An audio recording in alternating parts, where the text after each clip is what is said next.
Okay. Sir మనకి film industry అనేది మనకి కళ్ళకి కనిపించినంత అందమైంది గూడా కాదు. తెర వెనుక వారి కార్మికులు కావచ్చు, చిన్న చిన్న వాళ్ళు కావచ్చు, ఎన్నో కష్టాలు, ఎన్నో ఇబ్బందులు, బాధలు ఉన్నాయి. వీరికి ఇప్పుడు మన అసోసియేషన్ తరపు నుంచి కానీ, ఇతర పెద్ద హీరోలు, డైరెక్టర్స్ దగ్గర నుంచి కానీ, ఎటువంటి సపోర్ట్ దొరుకుతుంది? ఎలా ఉందంటారు? దీంట్లోనేమో 24 క్రాఫ్ట్స్ అమ్మా. హ్మ్. 24 క్రాఫ్ట్స్‌లో బాగా అనుభవించేవాళ్ళు అంటే ఫైనాన్షియల్ గాని, అది గాని బాగా హ్యాపీగా ఉన్నోళ్ళు ఉంటారు. వచ్చే రెమ్యునరేషన్ సరిపోకోకుండా ఇబ్బందులు పడేవాళ్ళు ఉన్నారు. ఏమ్మా? ఏదేమైనా ప్రొడ్యూసర్ గాని, డైరెక్టర్ గాని తలుచుకుంటే అన్ని క్రాఫ్ట్స్ వాళ్ళని సంతృప్తి పరచొచ్చు. హ్మ్. ఇప్పుడేమవుద్ది చిన్న చిన్న సినిమాలున్నాయి.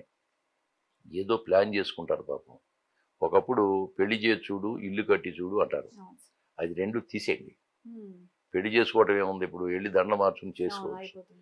ఇల్లు కట్టేదేమి లేదు. ఒక రూ. 1,00,00,000 ఉంటే డబుల్ బెడ్‌రూమో, త్రిబుల్ బెడ్‌రూమ్ కొనుక్కొని గృహప్రవేశం కొనేసుకుంటారు. చేయొచ్చు. హ్మ్. సినిమా తీసి చూడు అని చెప్పాలా. హ్మ్. సినిమా తీయటం అనేది అంత ఈజీ కాదు. ఎన్ని ప్రాబ్లమ్స్ అండి అన్ని ప్రాబ్లమ్స్ వాళ్ళకి. నేను చూస్తా ఉంటా. అయ్యో! ఇన్ని ప్రాబ్లమ్స్ ఫేస్ చేస్తున్నారే. కొంతమంది నిర్మాతలు ఒక రూ. 1,00,00,000 సినిమా అయిపోద్దని చిన్నది మొదలెడతారమ్మా. హ్మ్.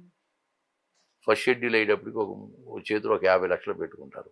హ్మ్. ఇంకొక 50,00,000 ఎక్కడో తీసుకుందాం అనుకుంటారు.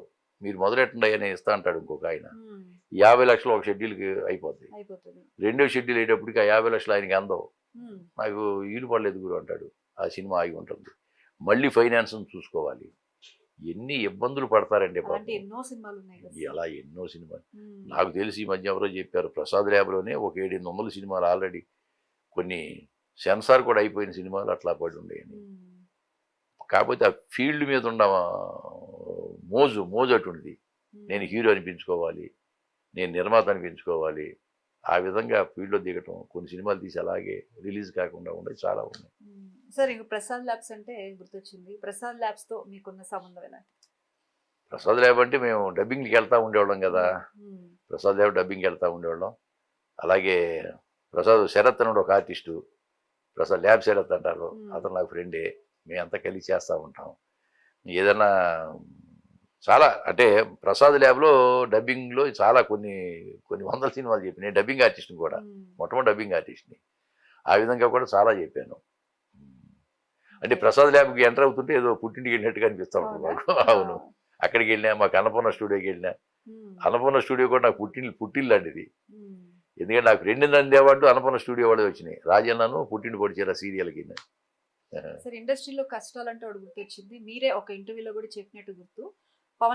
పవన్ కళ్యాణ్‌తో షూటింగ్ జరుగుతున్న టైంలో ఏదో ఫుడ్ విషయంలో ఏదో ఆయన డిస్టర్బ్ అయ్యి టోటల్‌గా ఆ రోజుకి కట్ చెప్పేసి వెళ్ళిపోయారు. అంటే మా ప్యాకప్ షూటింగ్ చెప్పేసి. కాదు గానీ, హ్మ్.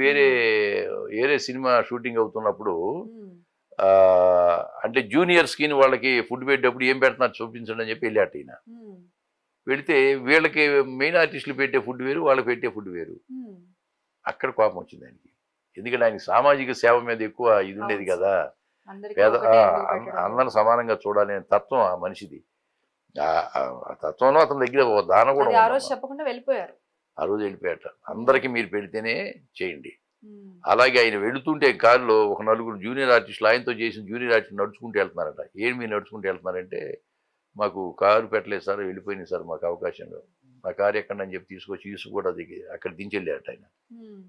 తర్వాత తెల్లారి పిలిచి ఎవరైతే ఇన్ఛార్జ్ ఉంటాడో వాళ్ళని పట్టుకు తిట్టి వీళ్ళకి సరైన సదుపాయాలు కూర్చుందని చెప్పి. హ్మ్. అలా చేసేవాళ్ళు ఎంతమంది ఉంటారమ్మా? ఆయన దానాలు చాలా చేసేవాడు. చాలామంది ఆర్టిస్టులు కూడా చాలామంది చేశారు. పావలా శ్యామ గారికి గాని, వాళ్ళకి శ్యామల గారికి వీళ్ళకి చాలా ఆయన దాన గుణం ఉంది. దాన గుణం ఉంది. సమాజ సేవ చేయాలనే ఒక దృక్పథం అయింది. ఏంటంటే సమాజ సేవ చేయాలి. హ్మ్.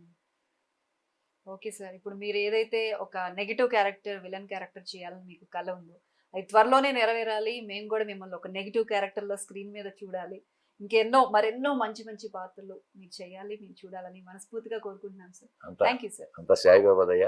నన్ను ఇంతవరకు ఆదరిస్తున్న ముందుగా ప్రేక్షక దేవుళ్ళకి, అలాగే నాకు అవకాశం ఇస్తున్నటువంటి దర్శకులకి, నిర్మాతలకి, రచయితలకి, అలాగే ప్రతి 24 క్రాఫ్ట్స్ అందరికి టెక్నీషియన్స్‌కి, డీఓపీస్‌కి అందరికి కూడాను హృదయపూర్వకంగా 99 టీవీ ద్వారా నా కృతజ్ఞతలు తెలియజేసుకుంటాను. ఇలాగే సాగాలి. అందరూ కలిసి ఉండాలి, అందరూ బాగుపడాలి, అందులో మనం ఉండాలి అనే తత్వంతో బతుకుతున్న వాడిని. మీరందరూ ఈ ప్రోత్సాహం ఇలాగే ఇస్తారని మనస్ఫూర్తిగా నమ్ముకుంటున్నాను. Thank you very much. Thank you sir. చూసారు కదండి, ఇది ఇవాల్టి మన 24 ఫ్రేమ్స్ సమెట గాంధీ గారి సీరియల్ ముచ్చట్లు, నాటక ముచ్చట్లు, అలాగే వెండి తెర ముచ్చట్లు. మరో గెస్ట్తో మళ్ళీ కలుద్దాం. Until then keep watching 99 TV.